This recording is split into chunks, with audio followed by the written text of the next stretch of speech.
All right. You remember when we had Robert Brechter here, of course, the noted market bear who's getting some bearish vibes again. Well, now we have another one who's very famous, very well regarded, Stockmarket Cycles editor Peter Eliades, and he looks at something called the sign of the bear, and of course that he's practically patented the term. But the guy's a genius, and whether you agree or disagree, whether you're bullish or bearish, you should hear him out. Peter, very good to have you. Neil, it's great to be with you again. It's been such a long time. Indulge me for 5 seconds while I say to you, Neil, congratulations on your great success, and especially the overcoming the obstacles you have. Know that you're in our prayers, and God bless you. I appreciate that. That's very nice of you, Peter.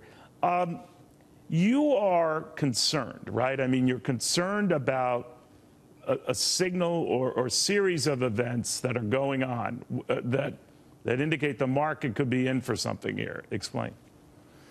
This is an incredible pattern, Neil. It's something I discovered in the mid-1990s, and it was almost serendipitously. I was looking over at market data, and I saw a pattern.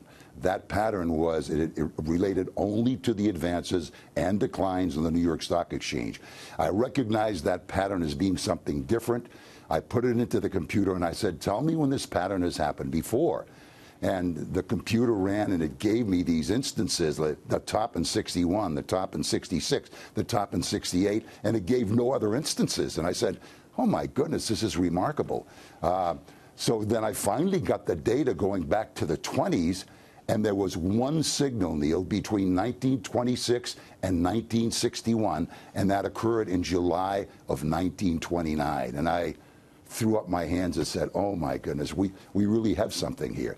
The sign of the bear doesn't know what Alibaba is doing or what Amazon's doing or who the new Federal Reserve chairman is or what's going to happen with interest rates. It's a technical thing. It's a technical thing, right? So what? Absolutely, Neil. Tell us technically what it's picking up, what you're picking up.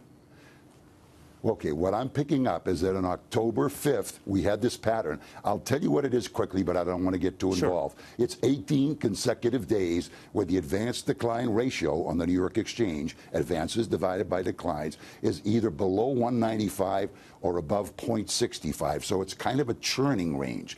That churning range turns into, if you get 18 consecutive days and you break out of that to the downside, in other words, with a ratio below 0.65, and you have 2 or 3 days of follow through, that's your pattern. And that's the sign of the bear. It's been incredible, Neil. The last one we had was in September of 2000, right at the top, within a week of the top of the New York Composite Index. Wow. So in other words, when that happens, and for a sustained number of days, how soon does the bad stuff happen?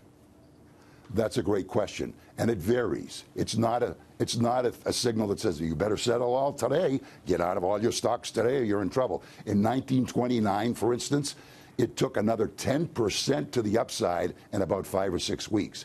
There have been instances, that's the longest you had to wait, by the way, price-wise, to see a move against you. But remember, after moving 10% to the upside in 29, we had a little move of 90% to the downside. Wow. So I would call that a well-timed signal. So that's the type of thing we're looking at here, Neil. One other thing I want to mention, 17-year cycle in the market.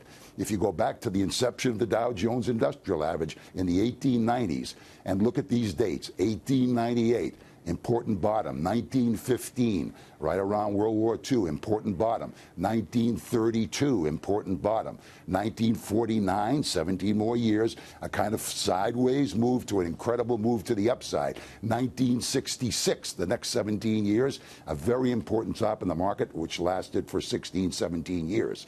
The next one was due in 83. It happened 5 months early in 82. The next one due in 2000. I would say that's perfect, especially for the NASDAQ. And guess where we are now, Neil? Wow. 2017. Well, Robert Brechter had said, Peter, that he sees at least a 20% hit coming to these markets, which, of course, for a Dow would be close to 5,000 points just wiped away. What do you see? What do your charts tell you? You know, if I were to tell you, Neil, and I know why Robert didn't do it either, we would be accused of bear mongering and telling people things to scare them. And boy, those technicians are out again, especially Eliades and Prechter are out there again scaring people, telling them well, it's the people end who of the know world. your respective histories and respect what the research that goes into it, I don't think they would say that. Some do, but again, spell it out. Okay, I'm spelling it out for you. I would say at least as bad a bear market as '07 to '09, at the very least.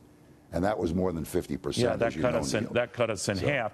So let me ask you this. It's more of a political issue, and I know you don't take sides when you're just looking at the markets. You're not red or blue. You're just looking at the direction of the green or lack thereof.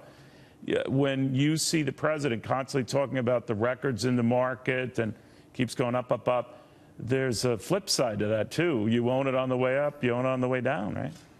I know. If I could tell Trump, President Trump, I'd bang him on the head and say, President Trump, you have to understand that you're going to have to own the downside, too. And, of course, he might very well think there isn't going to be any while he's in office. And the sign of the bear says something different. That's why I crawled out of my cave in Dunlap, California. I crawled out, Neil, and I said, really, people should know this. So I'm out of my cave, and I'm telling you that, Neil. And I have great respect for you for putting stuff like this on the air, because a lot of the media don't want to hear it now. I've written several articles for Barron's. They don't want to hear about things like this. They think that they can prevent bear markets by not writing about them if there's an indication of them. Yeah, but the Barron's has high praise for your sign of the bear, you know, signs and all of that, and a lot of people do. And I always think, to your point, Peter, it's only right to have both sides, the bullish and the bearish side. So, well, you mentioned the 1966 period. I believe then the Dow briefly pierced intraday, maybe 1,000. It didn't convincingly close over until 16, 17 years later. So what's to say that we have a market that doesn't necessarily tank 20, 30, 40, even 50%, but goes sideways for that long? Could that happen, too? I can't rule that out. I don't think that's going to happen, but we can't rule it out. All the sign of the bear tells us. And by the way, Neil, I should, in all honesty, say there have been 2 failed signals of the sign of the bear in 90 years. They occurred like 10 months apart in 93, 94, and I cannot explain them. There's nothing to say that we can't have another failed signal. I'll be the first to admit that. But would a failed signal, Peter, would a failed signal to you, I mean, the argument against this happening, and I know from a non-technical, more fundamental perspective, is that interest rates are very, very low. Balance sheets are very, very good. We have a very accommodated sort of a global Federal Reserve, central bank phenomenon supporting this. So you don't buy that? I'm glad you brought that up, Neil. Let's look at latest unemployment report, 4.1%. Right. Look at the 17-year cycle in relation to the 4.1%. You know when the last 4.1% unemployment was? The year 2000. You know what happened there. Go back 17 years, it worked the other way around. The high unemployment rate of around 10.5%.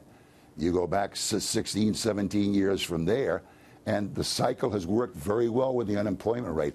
But one of the things that's scary, Neil, is the fact that we are at a 4.1% unemployment rate, and that has not been good for the market. That kind of good news turns out to be bad news for the market. So tax cuts, whether they come to fruition or not, don't move the needle on this. Yeah, that's one of the other things I was going to say. The sign of the bear doesn't know anything about tax cuts. It's incredible that this little 18, 21-day pattern that knows nothing about fundamentals at all it knows about is how many stocks are up and down for the day on the New York Exchange. How does some pattern like that pick out these turning points? I have no idea how it's done, Neil, but I know it's worked for 90 years, and so I have great respect for it.